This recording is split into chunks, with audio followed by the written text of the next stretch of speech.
Naka-alerto mga otoridad sa Cagayan dahil doon sa posibleng mag-landfall mamayang gabi ang bagyong Krising ayon sa Pag-asa.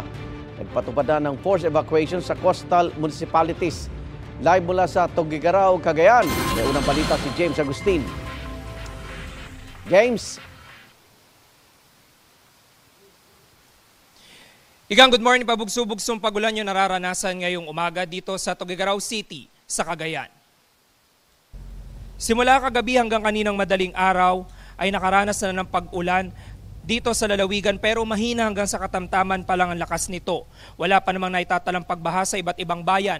Kahapon, itinaas ng Provincial Disaster Risk Reduction and Management Office ang Red Alert status. Ipinatutupad ang forced evacuation sa coastal municipalities. Pinag-iingat ang mga residente sa banta ng storm surge o daluyong na posibleng umabot ng 1 hanggang 2 metro.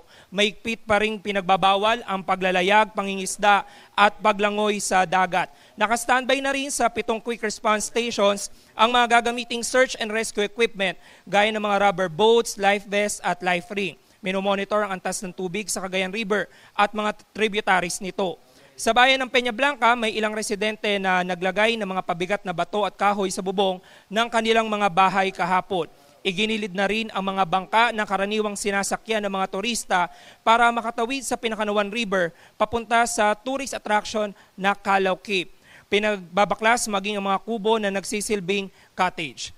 Samantala, sa mga oras na ito ay nagpapatuloy pabugso-bugsong pag-ulan na nararanasan dito sa Tugigaraw City.